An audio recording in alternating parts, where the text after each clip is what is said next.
Porque, repare, nessas eleições nós temos a questão da sucessão nacional, temos a sucessão dos governadores e 2/3 do Senado.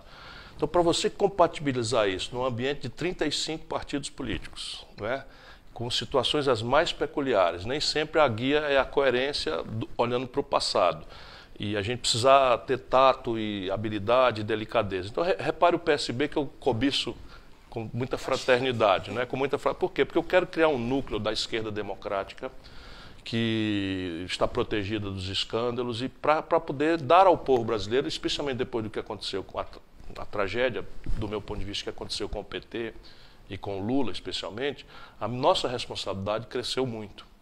Porque nós estamos manejando aí a ameaça de um surto fascista, de um surto militarista, de um surto extremista no país, que é tudo que nós não podemos suportar no meio de uma crise econômica, social, institucional, política, talvez a mais grave da história do Brasil, com a experiência que eu tenho.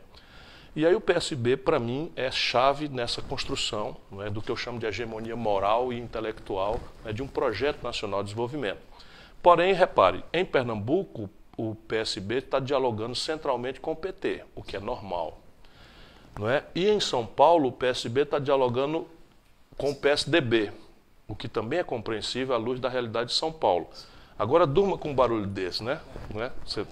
Então, o que é que eu tenho que fazer? Mostrar todo dia com humildade que eu quero muito isso, compreender as complexidades locais, como eu compreendo com o meu coração, e pedir a Deus que as coisas deem certo. É o que me resta fazer nesse instante. Agora, a vinda a Pernambuco também tem a ver com a questão estratégica da aliança, porque assim, ainda é uma ala que tem bastante peso no partido, né? Uma ala que...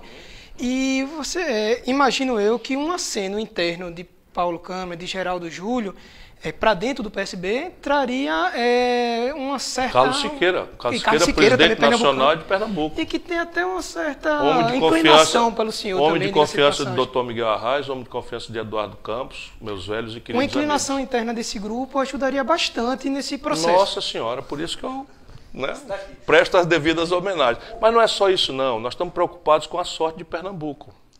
Então, repare, às vezes a gente não vê bem, não dá o devido valor, mas são poucos os estados brasileiros que nessa crise monstruosa estão mantendo suas contas em dia, arrumada. Isso não é suficiente para o povo, mas se você olhar o que está acontecendo no Rio Grande do Norte, por exemplo, que é muito pertinho daqui, o mesmo céu, o mesmo chão, como eu disse ontem para você, né, o mesmo povo, aqui paga as contas e o Rio Grande do Norte está atrasado 3 meses, está atrasando os funcionários. Então nós temos uma preocupação com Pernambuco e temos uma preocupação com o Brasil que passa por Pernambuco, como é da tradição brasileira. Você sentiu que dessa vez teve algo de diferente na postura do governador Paulo Câmara? Porque pelo menos eu, de acordo com a matéria do nosso Marcelo Montanini aí, senti que o aceno foi um pouco maior. Ele, inclusive, quando se referiu à figura do ex-presidente Lula, como sempre, ele fez questão de enaltecer o seu legado e tal, mas a gente precisa ver o que é melhor para o Brasil. Acha que isso foi um sinal de que a coisa pode, de fato, avançar agora nessa... Eu digo isso, se me permite, eu digo isso só porque essa semana se falou muito dessa amarração entre PT e PSB nos estados. Mas aí a gente teve o Rui Costa, governador da Bahia, que deixou Lídice da Mata do PSB de fora da chapa. A gente tem em Minas um problema também. Em outros estados... O PT também vai ficar de fora da chapa do PSB. Isso causou uma certa rebelião lá. Então, se dentro do PSB existia essa tese de que essas alianças com o PT iriam para frente e a gente vê que agora pode não ir, isso abre a porta aí para essa... Eu sou um inveterado otimista. Na minha análise, o PSB está entre não ter candidato ou me ajudar. Liberar os estados. Fazer história junto comigo, porque será a primeira vez na redemocratização que nós vamos oferecer um novo campo ao povo brasileiro, sem desmerecer os companheiros do PT, mas também sem nos obrigar a explicar algumas contradições que são absolutamente inexplicáveis, tanto mais para quem tinha e tem a história maravilhosa como tem o PT. Eu respeito muito, mas nós temos a obrigação de criar um projeto que alimente 207 milhões de brasileiros, que vista esse povo, que dê condição de saúde, de emprego, não é, de enfrentar essa violência que está simplesmente desmoralizando a autoridade no Brasil. E isso tudo é uma tarefa muito grave, complexa, difícil, né, que precisa ter muita clareza, muita experiência, muita disciplina.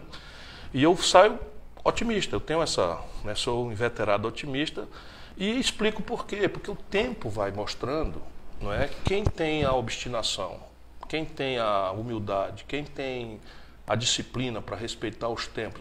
Cara, eu sou um quadro egresso recentemente do PSB. É verdade. Não saí pela porta do fundo, não saí brigando com ninguém. Eduardo Campos, por gentileza comigo, né, passou quase uma noite inteira assinando aqui cartas de liberação de vereador, prefeito, deputado estadual, quase a noite toda, não estou exagerando não, porque pediu a mim que a gente, eu tinha dado a minha palavra, e ele rompeu com razão, tinha muitas razões, e ficamos muito amigos. Ontem encontrei Dona Renata, falando aqui Dona Renata, mas eu a chamo de Renata, eu não consegui falar uma frase de política, só me emocionei. Foi.